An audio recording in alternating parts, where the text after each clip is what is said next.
I attempted Leadville the first time in DNF. Okay. We'll talk about it in a second.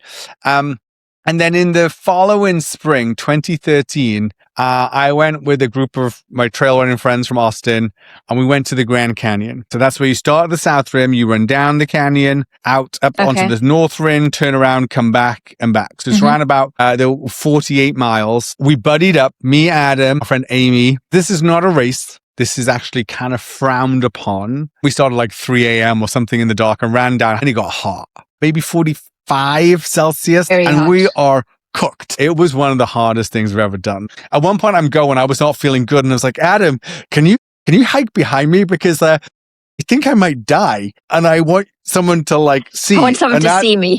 And then Adam apparently then he tells afterwards, he's like, but what if I die? Then who's going to see me? Welcome back to Two Average Runners. It's me, Alice, and my Welsh friend, Hugh. Great to see you, Hugh. How are you doing today? I'm doing great. Thanks, Alice. Good to see you. I see you've got your Leadville t-shirt on just to remind us that you've run Leadville a few times. I know. I was feeling that. This will be coming out a week afterwards, but today is Boston Marathon. Exactly. And I was like, I should wear what kind of running shirt should I put on? And this is the first one I grabbed out of the wardrobe. So we're going to keep Boston running in one of our side screens here so we can keep an eye on what's happening, but it's looking pretty, they've only just hit out, I think, what does it look like? Half an hour ago, so we can keep an eye on the leaderboard. Yeah, exactly. And it's kind of exciting, I think. Some interesting names there, particularly for the US audience here, some interesting women's in the women's field and in the men's field. So between Jess McLean but then also Clayton Young and a number of others. So yeah, it's exciting. Very exciting. Cool. And we're going to mention some of our people that we know later, I think, running today. Yes. So, and this time in a week, London will be over. So I'm hopefully going to be bringing my medal along to wear. And since we now are also on YouTube, you see, we can pay some attention to these details of what we're wearing and bring some cool props along. So that'll be cool. Right. Hugh, let's dive right into how your week has been. Give us your scores. Or give me my scores. So I think for the week, I think the training's going to take a 9 for sure. And the life in general, 8, pretty uneventful. But training was solid. I mean, for the big one is over the weekend. I had a big weekend of training. I had an event that's not really a race, but it's an annual event that the trail running group that I've been part of for, almost a decade now here in San Antonio put on. It's called the Hippie Hill Challenge. It's one of the few really steep hills in San Antonio. It's paved. It's a road. With a sidewalk or pavement alongside it you can run on. It's about a half-mile long hill, has about 200 feet of gain over that half mile, and you sort of run up and run down. Except this year, because they've been doing some construction, we actually started at the top of the hill. Everyone parked at the top. So it was a downhill year. Downhill. Wait, you can put your downhill strides to use. You see, you've been practicing those for a reason. I almost blew my quads on that first half mile. I absolutely ripped it. No, exactly. So it was kind of fun, and it's a long story. Many, many years ago, a bunch of the trail runners were running on this hill one morning, and some guy in a pickup, pulls up alongside it and says something like, "Get off the road, you bunch of hippies." And everyone was like so confused, like, why would we, just because we're out running and maybe we're in short shorts and t-shirts, we're hippies now? And so hence it became known as Hippie Hill. And so the Hippie Hill Challenge, if you're familiar with sort of hippie and sort of a marijuana culture, 420 is a very seminal moment of the day, usually in the afternoon. So the Hippie Hill Challenge starts at 4:20 a.m. and you run for 4 hours and 20 minutes and see how many laps you can do of Hippie Hill. What, starts at 4:20 a.m.? So morning, my goodness. So morning, wow. Yeah. So it's an early start. There were a bunch of idiots out there with me at 4:20 a.m. But it's so fun because it's like, nothing matters, right? There's a couple of whiteboards. You can do the sort of the full bowl, I think is what it's called, which is the 4 hours and 20 minutes.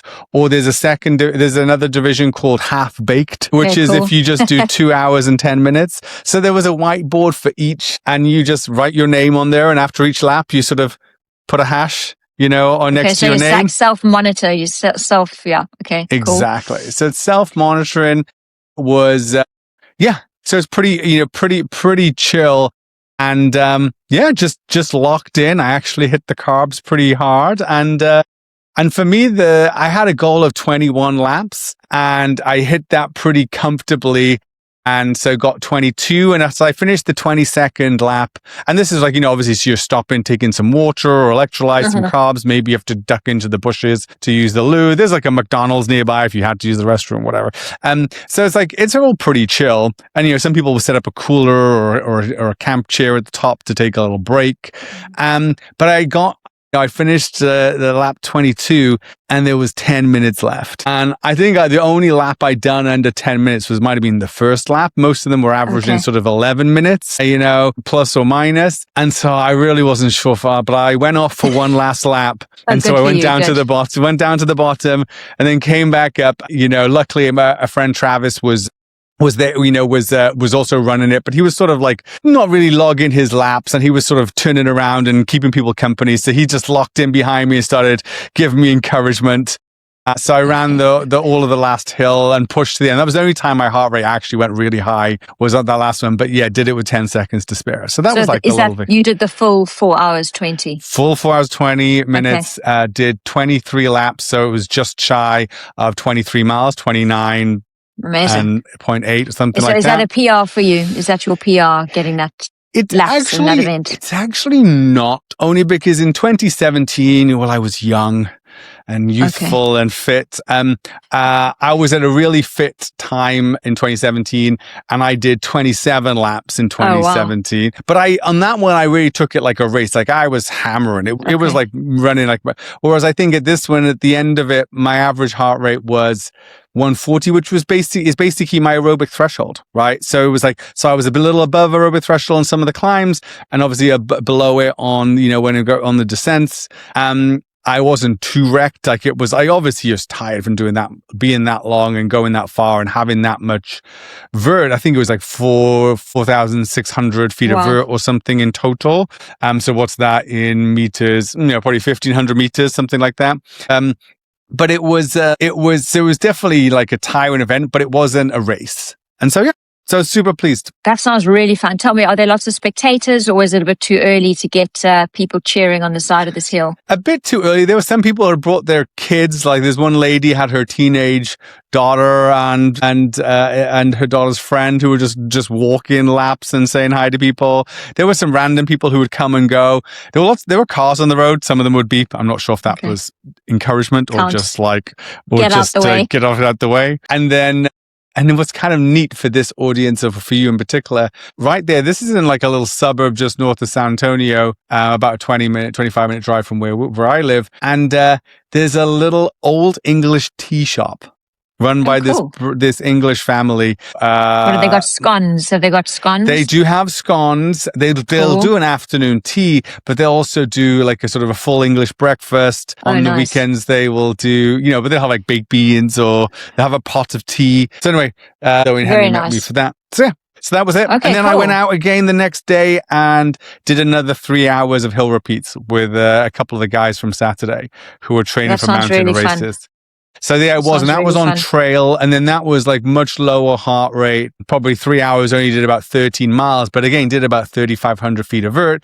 And that was just getting the miles in. So overall, a very solid weekend, classic ultra training, 7 hours in total, a lot of vert, and ready for more of a recovery week. But how about you? Brilliant. Tell me about that was my week. How was your week? My week. I'm going to roll my life week and running week into one. Take the Kipchoge quote. What does he say? Marathon is life and life is marathon. Because right now, with a week to go, that's all that I'm really thinking about, pretty much. So I'm going to give it an 8, because last week, if anyone's listened to that one, I was kind of in that very anxious zone, should I say, about worrying if my stress fractures have come back with London so close. So I had a good chat with my coach pretty much this time last week, and we decided, get off the road, just bike, deload this leg. So I did that for I think I did 5 days of no running, which, when you're approaching a marathon, and even though it's the taper and everything, it still makes you anxious, because you're not going to lose your fitness, but you're suddenly not running at all. So if you look at my Strava chart, it's up nice high mileage and then down to nothing. but it really helped majorly. So I managed to get an easy run in at the end of last week with no pain, no problems afterwards. And yesterday I went to take my new carbons out, did some laps of Battersea Park. I did 20 minutes at marathon pace. Okay, I went too fast as usual.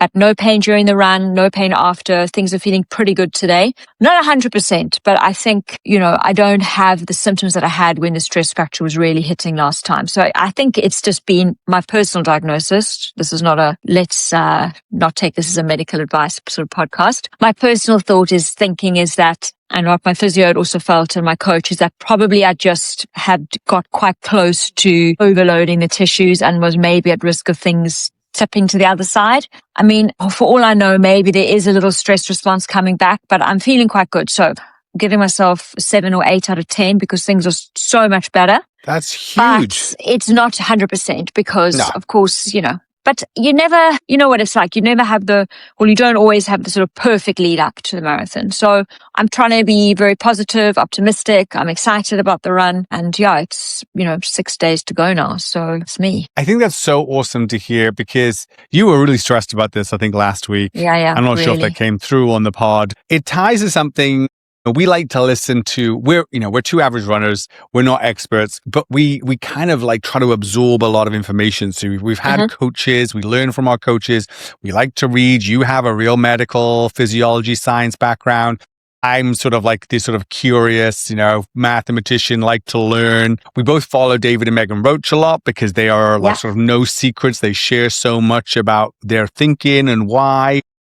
You agree with it or not, the fact that the transparency. One of the things that, David always says is that at any sign of an injury, like take 3 days off. And it's interesting. It's like sometimes 3 days off is kind of enough to reset. I remember, I think it was a year ago, I was back in Wales and I had done a bunch of training since being back. So I went back because my dad wasn't well and I managed to get a bunch of runs in. I did some big runs and I went out for a run then on the Tuesday and I really felt like my knee was feeling weird. It was one of the ones where you're like, oh my God, I was like, I have totally overcooked this. Like I have like just pushed one too much. And I was like, finished that run and then I just shut it down for 3 days. And it disappeared. Like it was a nothing burger. So I think sometimes that, you don't lose that much fitness just by taking 3 days off. Obviously, if you take 3 days off every week or like every 2 weeks, then we're talking something different. So.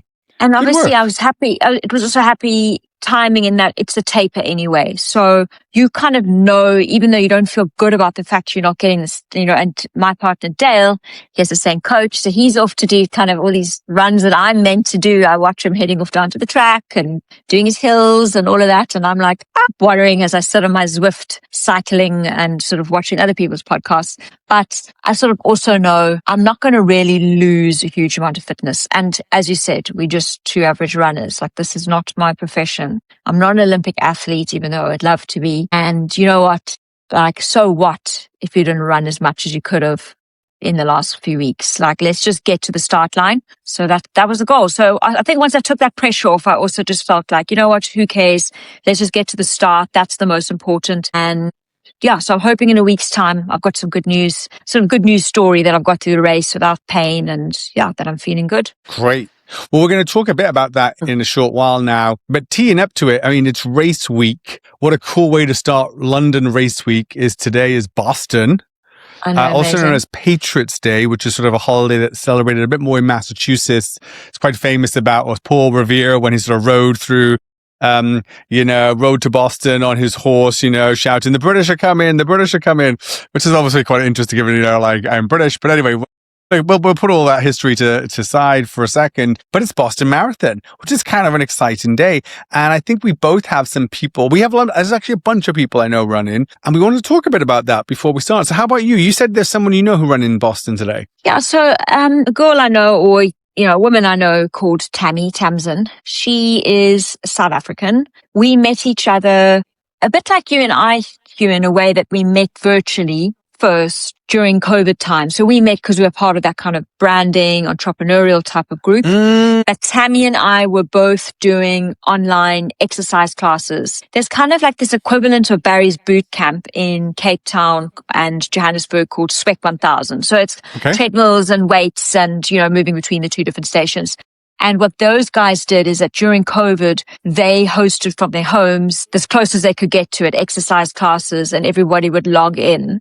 And I had never actually been to those classes in person, but weirdly just saw them via Instagram during COVID and signed up and joined in. And it was such a lifesaver because we were all just making friends with each other in these exercise classes. I think they were on Instagram or whatever it was, but Tammy became somebody that was always in the classes. I think Dale and I were dating at that stage, and he was mainly playing PlayStation and cheering me on from the side, or sort of rather than being in the class. But Tammy was one of the people in those classes. And then we got to meet each other in person when all the gyms opened again, and we used to do these classes together. But also, she's quite a bit younger than me, but she's also a doctor. Well, I was a doctor. She is a doctor. And why I wanted to give her a shout out specifically is that she's just finished specializing as a psychiatrist, and she's very passionate, therefore, of course, about mental health. But she's just really one of life's really fantastic people, full of so much positive energy, enthusiasm, supporting others. And I think it's just brilliant that she's a newly qualified psychiatrist. I think she's going to bring so much to the community that she's going to serve there in Cape Town. So that's why I wanted to give her a very big special shout out, because even though I don't know that well, she's just one of those people who's had a big impact on me, and she loves movement and exercise and really has been training very hard and, running all these marathons. So yeah, that's who I wanted to shout out to today. That's so cool. What a celebration for her to be going to Boston. Do you know if it's her first Boston marathon? I think it's her first Boston. I think she's done a few majors. A bit of a trek from Cape Town. It is definitely. Yeah. That's really exciting for her. Well, good luck. Run well today. And that's really exciting. So I have an interesting person I want to give a shout out to here. There's a guy I know who I used to work with. He worked for me at Cyber Fortress. He still works at Cyber Fortress. I'm still on the board of that company. His name's Scott Graham. And check this out, Alice. This year, this will be his 40th Boston Marathon in a row. Wow. In a row. Wow. In a row. He's on a streak of Boston marathons. This is number 40, the big 40. He's 67. So picture that. So he started, in his, late 20s, he started running Boston marathons, qualifying. Back then, I think, I don't recall off the top of my head his PR, but sub 3 hour, back in the day. He made it to 25, a streak of 25. After 25, they, as part of the BAA or Boston Athletic Association, I think it's called, like after 25, you are guaranteed entry each year if you keep your streak alive. Wow. So he has to keep his streak alive, and she has. And, it's incredible. 67 years old, still getting the miles in. I'm wishing him the best today. The thing I'm excited, it looks like it's cooler weather. Each year I check in with him. I'm like, how's the training going? And he's like, well, hasn't gone quite as well this year. Each year is always like, next year I'm going to get back to I think his dream is to be back close to sort of a 4-hour shape. I think last year it might have been 5.5 hours. It was hot. It was a disaster, but he will just suffer his way through. And I've heard him talk about it. He thinks this weekend in Boston is his Christmas. It's like better than Christmas for him, because he goes to different events and the expos. I think he volunteers. He sees all these friends. Obviously, he's local. He lives just outside Boston, but has a place in New Hampshire, and sort of he's been a long time. He's in like the Hall of Fame, the Boston Hall of Fame of these OGs, and so we're wishing Scott run well today. Enjoy a hopefully slightly cooler year, so you don't get quite as toasted. That's amazing. Isn't that crazy? I mean, can you imagine doing anything every single year for 40 years? You know what I mean? Like just to never mind that it's a marathon, same marathon. I mean, that's just that's major. I wonder, I'd love to know what his story is for all those marathons. Like there must be some years he trained really hard. Some years he maybe had less time to train. I don't know if he's had, other commitments in his life. It's just, I'd be curious to meet him and just hear, how those 40 years have looked. Yeah. I was thinking about this the other day, Alice, and our goal with this podcast was for us to get together and talk and share our life and experiences through this lens of two average runners. Like we like to run, but we're we're nothing quite special. And I was actually thinking yet. You have to say not yet. Not yet. But it's like, we're sort of special in our own ways, but like, we're not trying to be elite in any way. Yeah. But I was thinking about, would we interview guests on our podcast? Actually, the thing that I thought about was, no one needs another. I was listening to a podcast with Courtney Dauwalter, right? Courtney Dauwalter is like the goatest of the goat. Exactly. And I listened to her on the Single Track podcast over the weekend. She was a great podcast. Listen to her. And it's like, there's nothing we can add in interviewing a Courtney Dauwalter, right? Realistically. But it's like, nor would she want to go on our podcast. Nor would that's not the vibe of our podcast. But I was like, but it's that kind of something like Scott. It's like, now that's the story of an average runner, right? Yeah, and not an average runner doing not so average things. Yeah. Right?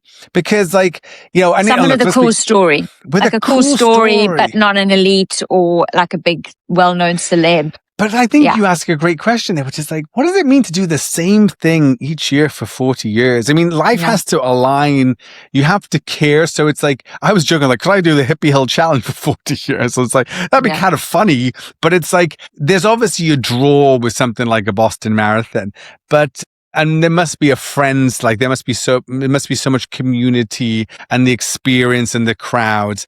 But that's, to keep doing that. Incredible. I'm having a look at the leaderboard again. I think all the same big names. Clayton Young, Rory Linklater, the ones I know, you might know. Obviously, Kip Ruto, he's down at number 10 now. John Corrier, however you say his name, he's a big name. He's up in number 2. And we've got Sarah Hall, Jess McLean. So looks like everybody's still quite close together. So exciting so far. Exciting stuff. Exciting. Yeah, no, I've got it up on the big TV in the background. I'm sort of, looks like the big women are all in a big pack. There's a couple of women just drifting off the front, but like they're basically all the names, it looks like, are all together. Cool. Amazing. So race week, Boston today is what we're talking about, which means this weekend is London Marathon. It is indeed. But I think you were going to tell us a little bit about your traveling this week. Didn't you have a lot of travel this week? Yes. Okay. So we can talk a little bit about that. Yeah, it's good segue, Alex. Good segue. So as we move to this week, I think it's an interesting one. We talked last week about coaches and coaching. This week I have a trip with my entrepreneur group.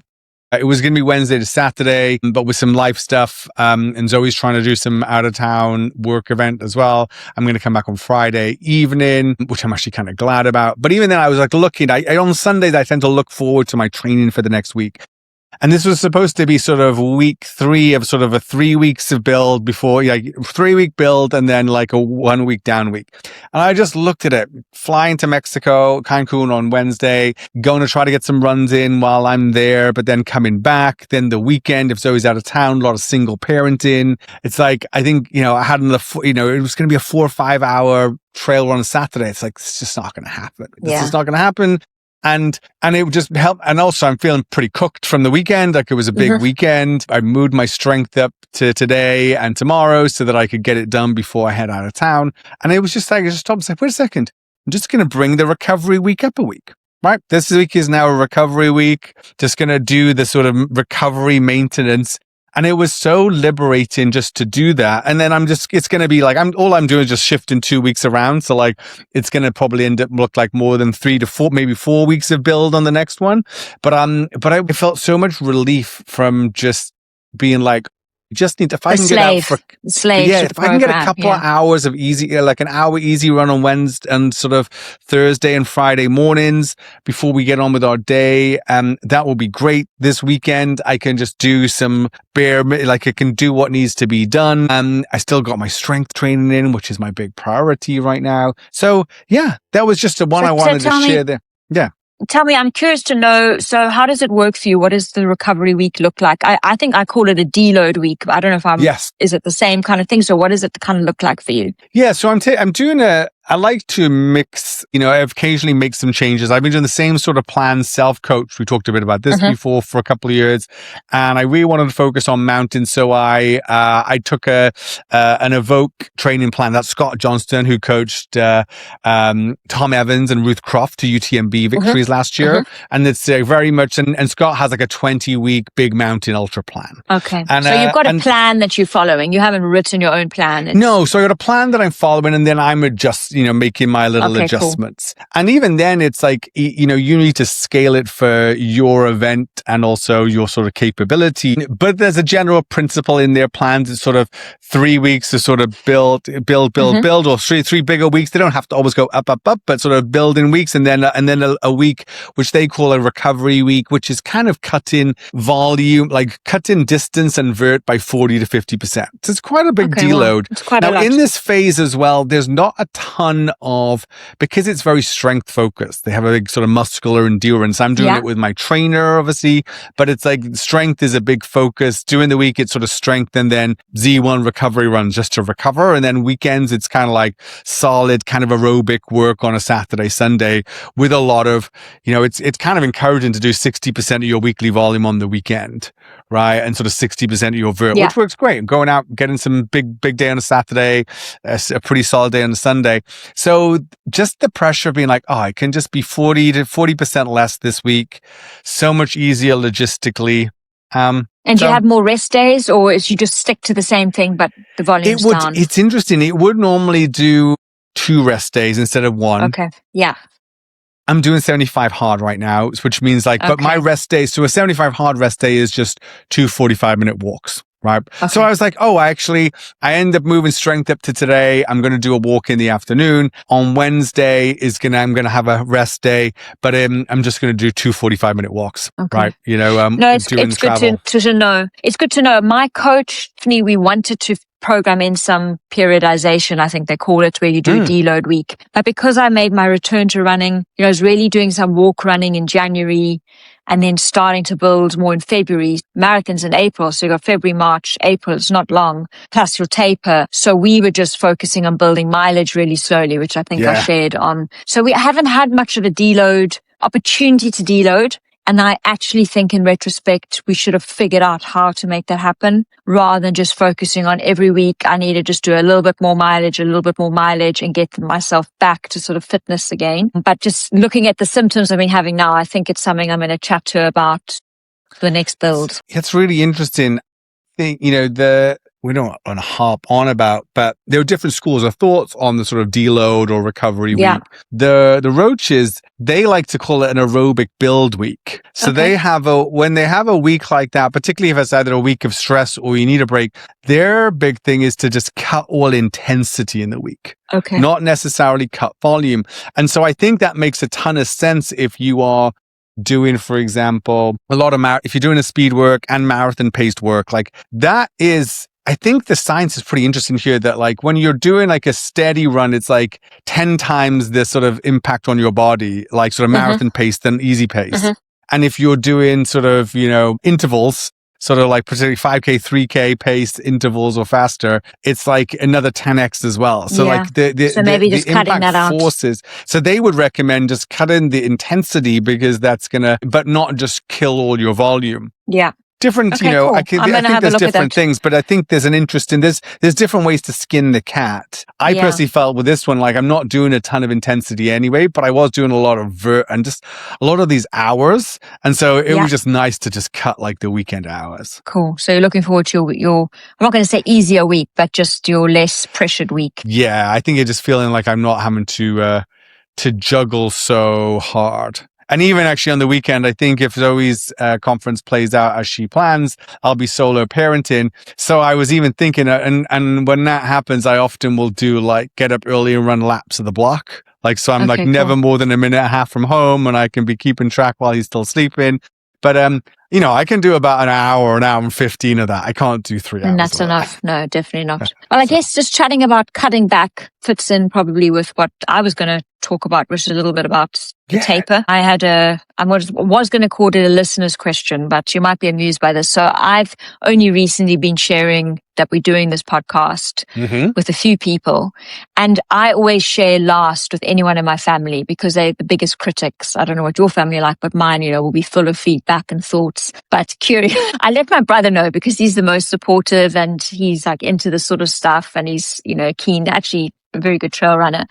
So I let him know and I shared the link. And then he messaged me to say he told my parents and they had listened. But I spoke to them probably about 4 or 5 times and no one has said a thing. So I'm just laughing, thinking they either hate it or they don't want to tell me that my brother let them know and they've been listening. But my mother had a question for me about the taper. So I'm calling it a listener's question, even though, officially she hasn't listened. That's hilarious. My mother is not as running mad and sports mad as everybody else in the family. She is very active, and I've got some good stories about her overtaking my brother-in-law in a half marathon at a stage that my brother-in-law and my sister, it was before they were married, they'd split up for a little bit, and her biggest pride in life was overtaking him in this half marathon. Anyway, God, that's incredible. That was like her biggest running moment ever. So she's always big on, why are you pushing yourself so hard? She'll often ask me questions like, do you think you're running too much or you're pushing yourself too hard? So anyway, this week she asked me, number one, what is this taper nonsense all about? Like, what does it mean and why is anyone doing it? But then also, why are you even running in the week before the marathon? So it made me sort of have to think about how to answer. And I explained the taper to her quite simply, which I think we all get, which is it's an opportunity for your muscles to repair.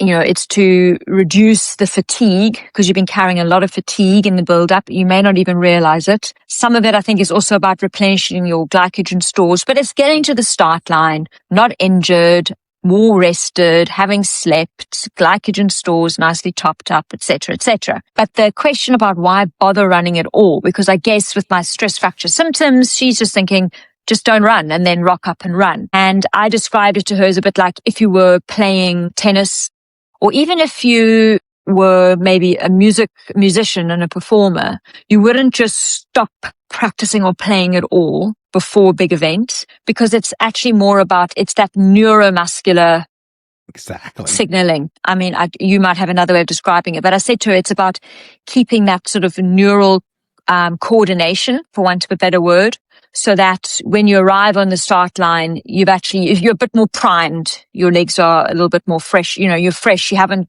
not that you forget how to run, but you're feeling a little bit more fresh. So I don't know how you would describe it to somebody about why we still run. But my understanding is that sort of 3 weeks out, you start to cut down volume, you stick to your format. So like we were just talking now about the deload week or the recovery week, you kind of do what you normally do. You have your rest day, but you're cutting the volume down. So I think one of the big things is still keeping some intensity. So I don't know what works for you. And then maybe I can share a little bit about what has worked for me and what doesn't. But what's your kind of normal way of approaching a taper? Yeah, it's a great question. I think what is interesting with tapers is tapers are so unique. Yeah, that's what I'm discovering. Then when you figure it out, what works for you, stick to it. Just rinse and repeat until it breaks and then go again. But yeah, I think there's if I don't run at all, I will get some form of antsy.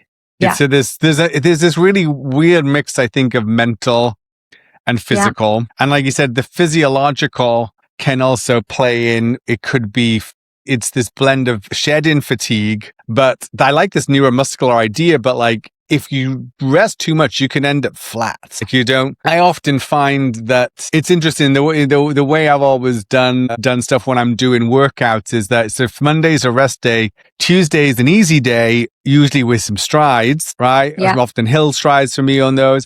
And then Wednesday is like workout day when maybe it's some intervals or maybe it's hill repeats or maybe it's whatever, but that's the thing. And it's almost like if I've ever tried to bring the workout to Tuesday, often it doesn't work. I sort of almost feel a little flat after the rest Apparently day. That's too far out. Yeah. And so it's like you sort of Are we talking now if the race is on Sunday, right? Well, actually, I was just saying in a normal week in general. Week in general, it's like sometimes I'll feel weird after a rest day. And you interestingly notice this with cyclists a lot. Like I'm obsessed with Tour de France. And the rest day screws people. Like the day after the rest day, like on the rest day, they still ride because they still ride a fair amount. They just don't ride as long and as intense as they're doing in the Tour, but they still get out and ride their bikes. But then the next day, they often feel off. Like they I can't agree. get back on, get ramped up. So when it comes to a taper week, I want to keep a little bit of like the routine because my brain goes into overdrive. And then the volume is down anyway, because you don't want to end up on the start line exhausted and you want to sort of shed fatigue. But that also means there's like more time in the day, more time to second guess and think. For me, what I realized as well is that my runs during taper week will feel awful. So often my easy run it's good for me to hear this because I'm going through feel this now. that easy. I'll often have weird things where like I'll have my easy run, my heart rate will be weird. Like it won't always. So instead of it being like, wow, this is so easy, my run the day before often feels like crap. But I always will try to do strides the day before. Do you do a shakeout and some strides the day before? Always the day before. I'll often rest. I'll have a full rest day 2 days before. So but I never want to fully rest the day before the marathon, but like the 2 days before, have a full rest. But then the day before, try to go out. And then there's the trick, like, for me, there's these other things that happen. Like you got to do the expo, like you got to go get your bib. So I kind of don't want, if I'm not careful, I can end up spending like a couple hours on my feet, like the day before. So it's like trying to like plan those things so I'm not too tired. And yeah. So for me, this week I'm doing rest day on a Monday. And just for interest, it's so cool that you shared this about the rest day, because I said to Dale, my partner, a few weeks ago, the worst day of the week for me is a Tuesday, because Sunday I've done one hell of a session and I've done normally a long run on a Saturday and I've normally done some kind of hills on the Friday or tempo. So Monday comes, it's rest day, which is a newer thing for me adding in, which we insisted on with the stress fracture history. Like I'm definitely always having Monday as a rest day. Tuesday is my easy run day. Awful. Yeah. My heart rate seems to be like in threshold when I start jogging out the door. I don't know what's going on. My legs feel terrible. It's definitely the worst day. But then I normally do, since I've been getting intensity back in, I go to track or something on a Wednesday. I know everyone else does track on a Tuesday, but I'm doing track on a Wednesday. So this week, before I got the symptoms back in my leg, we thought easy run Tuesday and Thursday, probably with some intervals on Wednesday. Rest day Friday, shake out Saturday, run Sunday. But this week, I think I'm going to bike on Wednesday. Yeah. And maybe just do some strides at the end of my easy runs this week. And that's probably going to be just because we don't want to, as you said earlier, with intensity, just niggle that leg too much that I don't get to the start line. So that's the kind of balance. But I must say, I haven't nailed it yet. So I'm hoping by the time I get to Chicago later this year that I've figured out what works for a taper, because I've done it where we've tapered too much and I've done it where I haven't tapered enough. And to your point, traveling or the expo, what I'm also getting at is I've run Paris and Berlin and Valencia, and then you're traveling to another country. So the travel itself is tiring. These ones obviously aren't big time zone differences. That's fine. But you're in a new city. You have to get to expo. You're walking around to find places to eat. And I think that those may have meant that I'm not as rested, and maybe you've got to adjust your taper for that as well. So that's something for people to think about.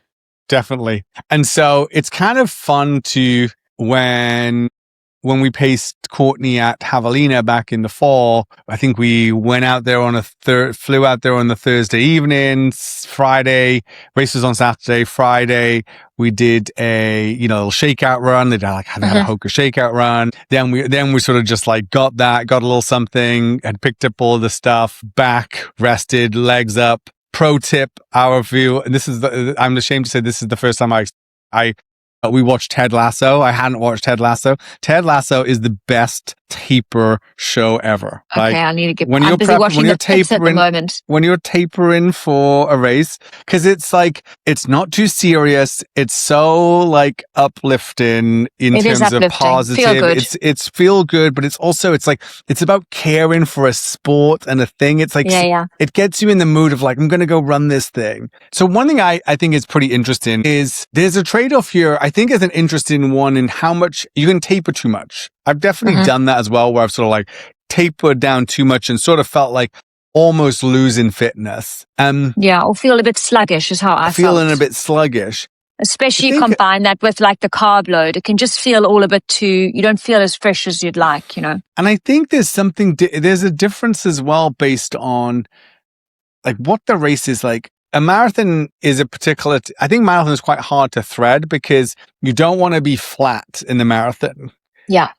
When it comes to something like 100-miler, you're going to have to go so deep. Like I was in 2017, I was chatting to some friends. Like I ran like I PR'd my marathon. I had my marathon PR'd like 3 weeks before Leadville, 4 weeks before Leadville that year. It was stupid. Like I hammered that. It was a downhill marathon. Like I was just totally overcooked going into Leadville in 2017. Before Leadville, 3 weeks before. That's crazy. It was like 4 weeks. I was training. It was like part of like peak. I don't know what I was doing. Okay, I was like, it was pure. It was my overtraining phase. I probably wasn't eating enough carbs as well.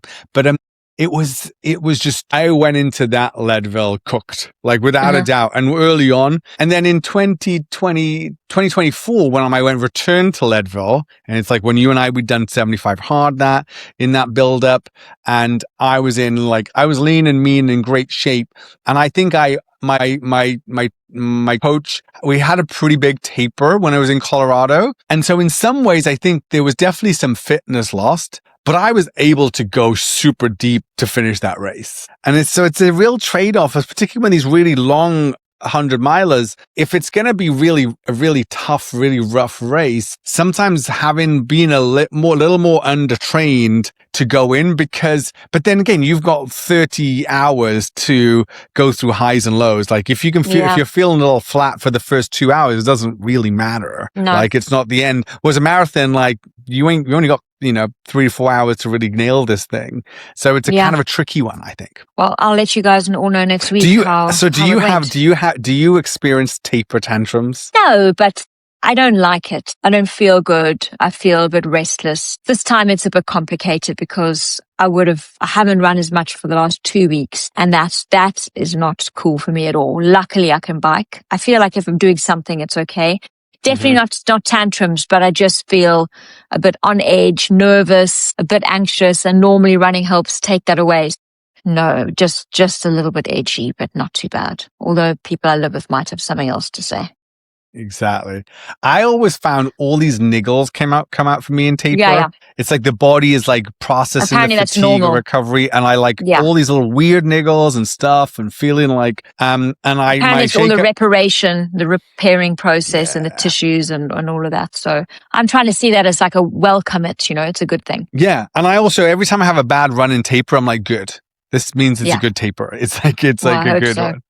The pro tip for anyone else out there that I found, at least for the last couple of 100-milers, is you just need a toddler for a taper, right? Because if you have a toddler and you have to look after a toddler in the week, in your taper week leading up to the big race, you kind of can't think about anything else. So just like wrangle a toddler for a week and then just like... That'll be you sorted.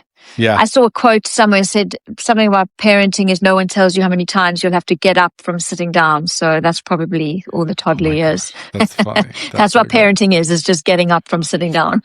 Okay. So we talked about taper. What else have you before we move on, what else have we got? Anything else we got to talk about for you on London this next weekend? Are you at peace with your pacing plan and your race plan? Well, I'm not yet because I'm still to have my discussion with my coach. So it's 2 scenarios. And when we catch up next week, we'll obviously see how I'm doing. And I don't mind putting out there a little bit into ether what my thinking is. For me, I still have my fastest marathon is my first marathon. And that's a 3:12.5, I think. And I should definitely have run faster than that by now, but for various reasons I haven't. We'll come on to that later. So for me, the real goal, when I had all the stress fractures, the specialists, the physio, everybody said just to complete London is your goal. Obviously for competitive Alice, complete London in a solid time. So I'm thinking as long as I can beat my PR would be great. Then as training has gone on, I've been thinking about trying to go sub 3, and that's the kind of pace I've been working towards. But I think I'm not quite there. So my pacing plan is to negative split, to start a little bit more conservatively. So I'm going to give it in minutes per kilometer here. So I know you're a miles guy. But to do sub 3, you probably have to run about 4:13 to 14 per kilometer. Okay. For split, because you've got to take in GPS drift. So I'm thinking of starting a little bit slower than that.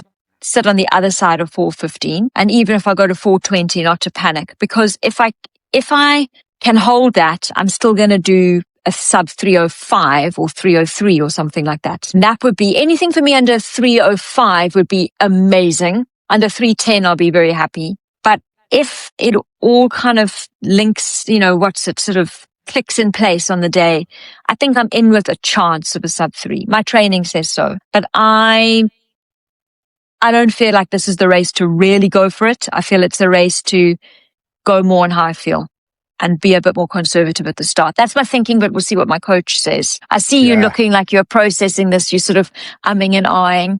So yeah, tell me what you think. It's so, I've been the one there where I'm like, I'm just going to go and FAFO, fuck around and find out. I'm also being the ones where it's like, I'm also being the ones where it's like, how hard it's like, so my question for you, what would it be like to go out just at the 3:10 pace, the 3 hour, 10-minute marathon pace? Yeah, and then I could do that and then just pick it up and see.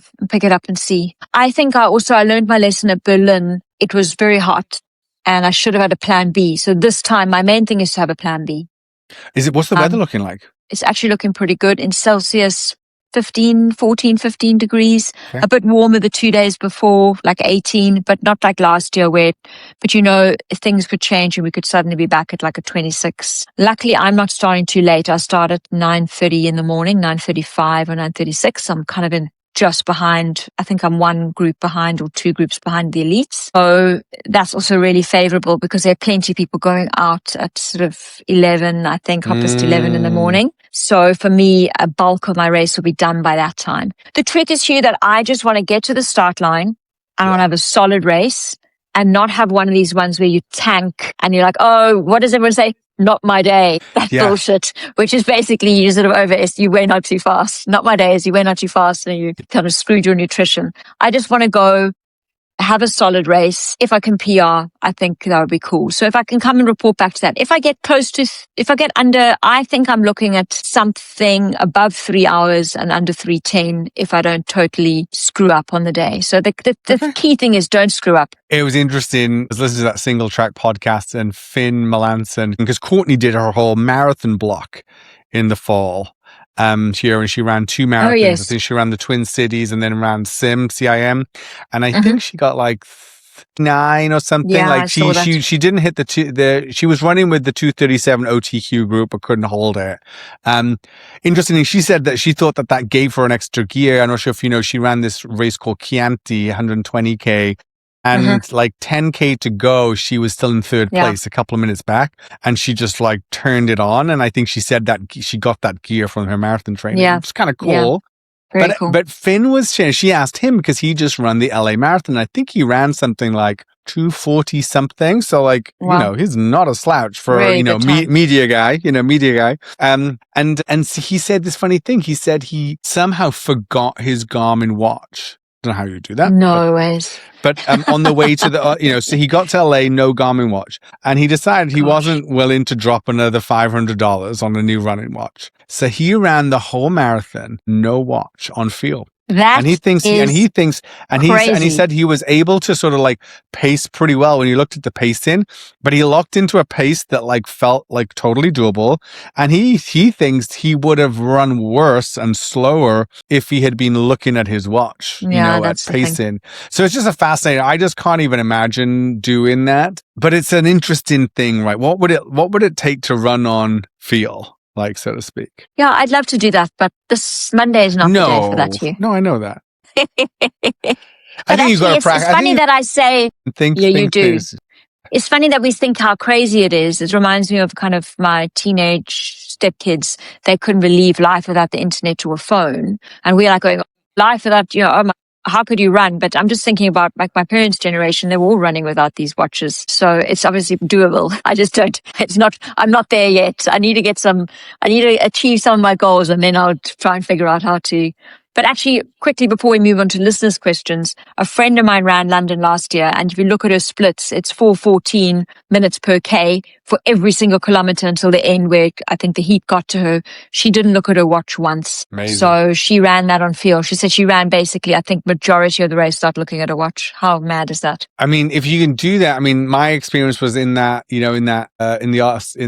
Austin International Half, I ran with the pace group. And so I didn't really look at my watch for pace or anything for most of for the first 10, 11 miles. It was so nice just to sort of lock into a pace. And then obviously I could switch off because I was like trust in, like, I was not worried about, I wasn't trying to hit a particular, like, I wasn't, if they got the pacing slightly wrong, it wasn't going to matter to me, but it is an interesting experience. So anyway, okay, listener corner, right? Right. I think you've got one for us, don't you? I do. I also have a little bit of news going into that. We kind of, in some ways, said that we didn't start this podcast for downloads and followers. That wasn't the goal. The goal was as a mechanism that we would meet each week and have our conversations, and that we thought that some people might actually enjoy them. So check this out.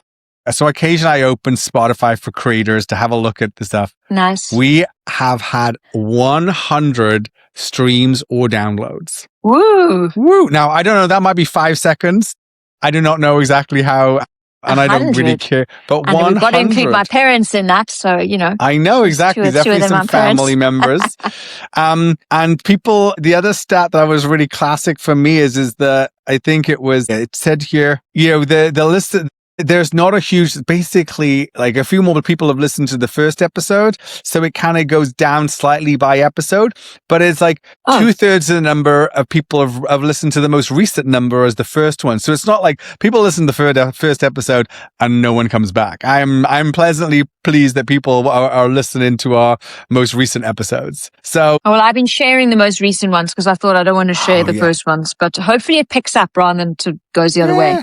And people from all over the place. I know. I mean, that's kind of wild. We were expecting, obviously, we got some US listeners. We were accepted in the UK, South Africa. We have a listener in Luxembourg, or a couple of listeners in Luxembourg. Do you know the listener? Exciting. Do you know the Luxembourg listener? I think one might be a friend of mine from Strava. We had a new region that popped to this week. South Korea. We have some listeners in South Korea. That's exciting. Yeah, I know. Canada. Australia. Yes, we know that. We know Adam in Australia. In Nigeria, our fearless producer, Victoria. Yes, Victoria. We have Poland. I'm not sure who lives in Poland. But no, me neither. Anyway. Okay, cool. Very exciting. But of course, unfortunately, we don't get the breakdown by country in the UK, but we have some listeners in Wales. And that's why we have a question. His mother who follows him on Strava. We do. You know what? My mum now does listen to the podcast. She figured out how to use Apple Podcasts. She's listened to several episodes. She wanted to reiterate for the audiences, for the listeners, that she will not ever give me a kudos on Strava. So she's very she's consistent and set in her expectations around engagement. I love it. Good. So we love that. Thank you, Mum. She just stalk you from afar. She just keep an eye on you. See where you are. Okay, she just wants to know where I am and what I'm up to. Fair enough. So here's the listener question for us from a good friend from my youth back in Wales. It's a two-parter, he says. As average runners, to the both of you, what are your biggest running achievements and biggest running fails to date, and why? And then the sort of second part, what did you take from them? So Alice, first, let's take them in parts. What's your biggest running achievement? I'm actually going to go with, if it was a week's time and I'd done London, I'd say that, because I feel like I've achieved a lot to come back from my injuries and a lot going on at home to do it, but I haven't done it yet. So I'm going to go with my first marathon.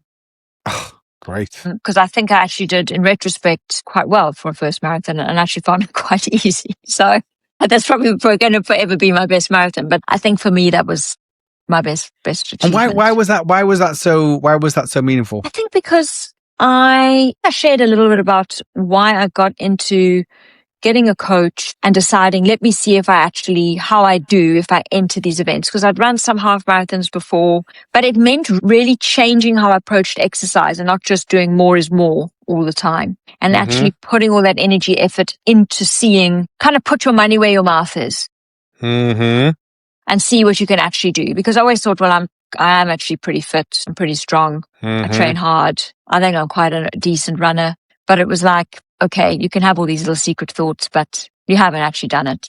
So let's see. So I think it was kind of just facing that. You know how sometimes you can just avoid doing some things because you're then going to find out what you're actually made of. So I think it was that for me, at this stage of life. You know, what am I now? I just turned 47. So, I was about 45 at the time. This is my first marathon. Let's go and see. And I did just over 3:12. So I think it was a big thing for me. What about you? Do you want to go next with your biggest achievement? I was really, really wrestling with this one.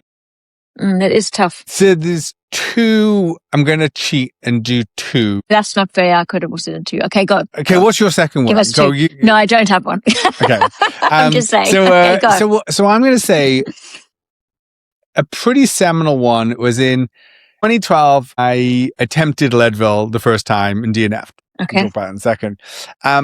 And then in the following spring, 2013, I went with a group of my trail running friends from Austin, and we went to the Grand Canyon, and I did and finished rim to rim to rim. So that's where you start at the south rim, you run down the canyon, up onto the north rim, turn around, come back and back. So it's around about 48 miles. And we buddied up, me, Adam, who we know, our friend Amy. The 3 of us decided we were going to stick together because this is not a race. This is actually kind of frowned upon. This is not really encouraged. You do it kind of, I think we did it on like early May because in the winter, the water's turned off. All the taps down in the canyon, the different places are off. So there's really trouble to get water. I assume, yeah. And then obviously in the summer, it gets too hot. So it was below 0 and there was snow on the ground on the south rim at the start. And we started like 3 a.m. or something in the dark and ran down. Had no idea never been to the Grand Canyon, how steep it was, the drop off running down. And you run down and you just destroy your quads just running downhill to the bottom of the canyon, right? Because you feel so fresh and you're just hammering. It's about like, I think like a 4,000 or 5,000 feet descent. And then you hit there and then you grind out to the north rim. That was pretty hard to get to the north rim, turn around. It's like 11 a.m. Like, okay, great. Halfway. We're going back and then it got hot. And then you're going back down through the canyon. And so we get to the bottom where the river is, the Colorado River. At the bottom, there's a place called Phantom Ranch. And it was 4 p.m. We're at Phantom Ranch. And it was like 110 degrees Fahrenheit. So it's like 40, maybe 45 Celsius. It is hot. Very hot. And we are cooked. Like we've been trying to stop at streams and put our feet in the water and try to stay cool. And obviously we try to hydrate enough. And Amy was like completely out of it at this point. I mean, this sounds dangerous. I know. And that's why you have to like, that's why you have to stick together. And remember, we were not going This for is time. why it's frowned upon because you might die. That's why it's frowned upon. Yeah. There's usually some, and we're there and it's 4:30 p.m. now and it's like 110 degrees. And we're like, there are 2 ways out of this hole in the ground. One of them costs $15,000 and is like, on a helicopter. And the other one is like, we got to grind our ass this 5,000, feet climb out. And so we just off we set. And it was one of the hardest things we've ever done, that grind out, because we just wanted to be done. And then it got dark again. We put the headlamps back on. At one point I was not feeling good. And I was like, Adam, can you hike behind me? Because, I think I might die and I want someone to like see. I want someone to see me. And then Adam apparently then he tells afterwards, he's like, but what if I die? Who's going to see me? I'm assuming, this is before you were married with kids and all of that, I know, before kids. And this is with my ex-wife. And after that, I was never allowed to go back to the Grand Canyon. The next day, I bought a book called Deaths in the Grand Canyon. There's been so many deaths in the Grand Canyon because people get dehydrated and they get, with the heat and they become disoriented and they end up making poor decisions, which then end up in death, in like running out of water and, dying of thirst. And aren't there like rattlesnakes or something like that? I'm sure. There definitely are rattlesnakes. That's not really the problem. The problem is you sort of you try to take it. You're like, oh, this will be a short cliff, and then you find yourself going off a cliff and getting stuck or something stupid. But I remember, towards the end, it's switched back. So we're in the dock, it's switched back in up, and Amy is now so out of it, and it's steep. Like these are steep things, and I'm literally behind her with my arms. This is for YouTube. Like my arms are like almost like out, trying to like bumpers, trying to like keep her her towards the inside wall, not out to the trail. And we eventually get out of the ditch, as it's known. And it was like, I think it took us like 18 hours. It definitely took us more time than even if there'd been 2 of us, because it was safe. But when the 3 of you are going at any point in time, one of you feels like one shit. Of you's fading. Yeah. And so we're always going at the pace of the person who feels like shit. So like we never, like certainly for the second half of that whole day, we never ever like built up any momentum because someone is always struggling and we're just getting the three of us through. And anyway, how long did it take you to recover from that? I can't even remember. It was, I mean, I think I gave up running for a while, but I'm sure, my gosh. But it was quite, it was the achievement because at that point, there's a moment of ultra runners where like, K is technically an ultra marathon, right? But really a true ultra is doing something close to 50 miles. Yeah. And then there was something about this where there was no DNF in this thing unless you're keeling over and the helicopter's being called. There's no like, you're DNFing in a body bag. I didn't have my day. I'm not on my splits. I'm kind of like want to like live to fight, and I'm going to throw the towel in so I can try to race next weekend or next month. It was like, we got to get out of this hole like alive. So it was this very raw. So I think there was something, and obviously it was my first big thing like that I'd ever done. That was like, oh my God, I can do this. So that's mine. Well, I'm a little bit jealous because I don't have so I'm going to have to come running in Wales with you and push myself to do something a little bit more than the Valencia Marathon as my big achievement. No, but I'm not going to go as far as dying in the canyon. And so the second part of the question was like failures, which they're more lessons. So let's like, what's your sort of biggest run-in failure? Actually, it is linked with DNFs. I DNF'd Paris. Mm-hmm. I still think I did the right thing. Because I was relatively new to running, and I've always in the past not been somebody who's very good at eating carbs. So I really tried to do a better carb load for Paris than I'd done for Valencia. I'd been struggling a lot with nausea during running, which I've since established a lot of the symptoms can be tied with RED-S, relative energy deficiency syndrome. I've struggled with that a bit. And then trying to take on more carbs and running, it can lead to nausea. So I DNF'd Paris at halfway. Mm-hmm. And the reason was that I was vomiting and retching pretty much from the start. But it wasn't like, I just think in retrospect, I could have just stopped, walked, composed myself and seen how I went. Look, everybody's told me I did the right thing because if you're that sick, you shouldn't run. But I also think I know in my mind there was an element of, I'm going to do such a rubbish time here. If I have to stop and walk, I am throwing up. I do feel terrible, but there was that bit like I'm hating it so much that I'm going to stop. But now that I've run more, I think maybe I could have made some adjustments, but it still feels like a failure. I've only entered 3 marathons. I've only finished 2 of them and 1 of them are DNF'd.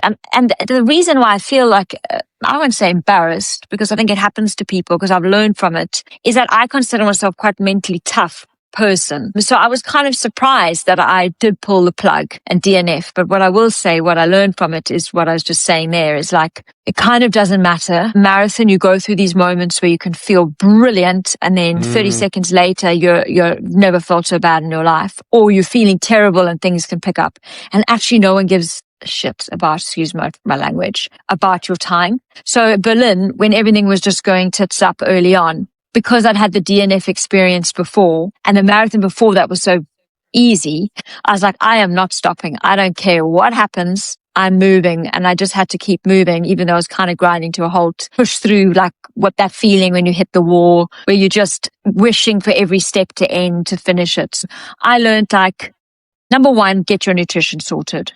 So practice it. Don't just wait for the week before. Now I'm going to take on the carbs. Now I'm going to try and do the gels. So I learned that. So that's one of the biggest things I've been working on, how to actually get gels in training, finding the right gels, working on the nutrition, big learning one. And second of all, it doesn't matter what your time is. I'm not an elite. I don't need to stop. I don't need to get a certain time for a bonus. And actually, if it takes me 4.5 hours, so be it. I actually saw, on that note, a young triathlete in South Africa. His name is Jamie Riddle. He's one of South Africa's top triathletes. And he was doing an Ironman yesterday in his hometown of Port Elizabeth in the Eastern Cape in South Africa. And he had really put it all out there that he wanted to win the event. And he was leading in the swim, leading in the bike. Something happened. I haven't got to the bottom of what happened yet, but the marathon, it was 4 hours, which for a top triathlete, he was walking, but he finished that thing. He was holding kids' hands who were there cheering him, supporting him, and he got it done. And I thought, you know what, for somebody who's a paid professional athlete like that, to finish, he easily could have said, no, I was injured and your pride and all of that. But yeah, so that's my big learner is you can find a way through a DNF. like you did yours was maybe the fear of the helicopter cost. But not that I did the wrong thing, because I was really sick, but I think I learned just let go of your time, just get it done because no one cares. And actually you almost feel better about yourself for grinding through if it's safe to do so. Yeah. DNF's really What about interesting. I think my biggest failure running related is that first Leadville, where I had no business being on the start line. Okay. In many ways, because that was my 0 to hero attempt in a year. So from getting the spot at the marathon 2 months later being like on the start line of a 100-miler. But I think I was just like, couldn't believe in many ways, I got to halfway and turned around and went back and got back over Hope Pass. But I rolled my ankle going down Hope Pass. And you know what? Shit happens in trail running. You roll your ankles. But like that got in my head, right? And I kept going for so that was mile 55-ish. I kept going, and at this point we're now fighting cutoffs. So that was quite exciting. And then it would change pacer. They were forcing me to eat carbs, which was back in 2012. Like it wasn't like we are today, but they was like, I remember my friend Brad would be like, guess what time it is? I was like, what time is it? He's like, time for another gel. I was like, no. He's like, no. I was like, I want to walk. He's like, you can't walk. You can walk when you eat a gel. So the only time you're allowed to walk are when you're eating. And then we're shuffling again. But anyway, we got to, basically, there's a big climb at like mile 76, I think it is, called Sugarloaf. It's called Power Lines over this mountain, Sugarloaf. And that's where dreams go to die. It has like 3 or 4 false summits. You just see these headlights going into the stars above you. You can't really see where you're going. So the people ahead of you. Yeah. And when I was going up that with Adam, I basically quit. But I didn't admit it at the time. It took me like multiple years to like realize that I'd actually quit. That that's what you're doing. But I just did not want to be out there, did not want to be doing it. Obviously the ankle hurt. I slowed down and it was this, I missed the time cutoff at the 6:30 a.m. time cutoff at the final aid station, mile 87. At that point, you get through that, you can go to the finish. And even if and my big regret at the time was this, like, if I had just got through that cutoff, even if I hadn't made it under the 30 hours and not had the buckle, I could have finished the race, finished the 100 miles, not within the constraints, not for what was needed for that race, but I would have literally done the distance. But I was just walking slower and slower. And deep down subconsciously, or I don't think it was conscious, but like I was going slower to know that I would quit so I could stop. I know that I'd get cut off so I could stop. Yeah. And for me, it was like the lack of, it took a while to be like, no, you were mentally weak. I just quit. It was like, that's where I quit. There's no bones about it. It wasn't due to an injury. I quit. And that's why it was the cool lesson, right? It was just like, what? Well, why? What had led to that? And why? What did it mean to quit? And what had I not thought through that mattered? And sometimes it's like, I think sometimes you need to do that to be like, didn't want to do that one. I didn't want to quit that way again. Yeah. Similar to what I'm saying, like from the Paris thing. And that's why I like push through Berlin, because I'm like, no ways am I DNFing, and like it's just not happening. I will find a way to get this thing done. Yeah. So those are some of the lessons. I mean, we could go more and more lessons. So thank you, listener, for a great question. Yeah, great question. Really great question. I think those failures there is so much more learning in those than the achievements. The achievements are kind of often have good stories, and that I like having both. But really, to have those lessons that you can then try to apply, and then you learn new lessons. Maybe we can talk about that another time. It's like I think DNFing is a really good one, and so a different time we'll talk about. I'm proud of one DNF I had, and that's a different thing to be proud of the DNF, versus being one where like, oh, I really learned a lot from that one. But cool. Well, thanks for sharing that. And listeners, please send through any questions on email. I think the links are all in the show notes. Yes. DM us, Instagram, put a comment under the podcast wherever you're listening to it.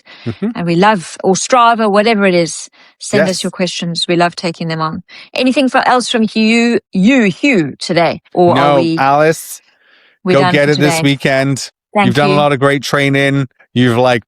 I think how you've managed the last couple of weeks It's been an incredible return from that stress fracture. You know, that phrase that the race is the celebration, not the main event. Yeah, exactly. I mean, I think if you can go out and celebrate this weekend, I mean, you are blessed that you can run London Marathon. And I think there could be many more London marathons in there, but you never know. Just like your friend, like your friend's probably not going back to Boston. So for her, like, who gives a hell? No one gives. I don't care what time she gets in Boston. I want her to have a race that she enjoys, the atmosphere, and gives it everything she has, and can leave with some memories. And that's what I ask of you, is just like, give it all you got that makes sense this weekend. But thank you. Enjoy the experience. I'm going to have my South African headband on, my SOAR racing kit. So really excited. And yeah, hopefully I'm reporting back with good news stories next week. So we will. Yeah, Fantastic. Great to see you. Thank you. Thank you, everyone. Thank you, listeners. See you next week. Bye.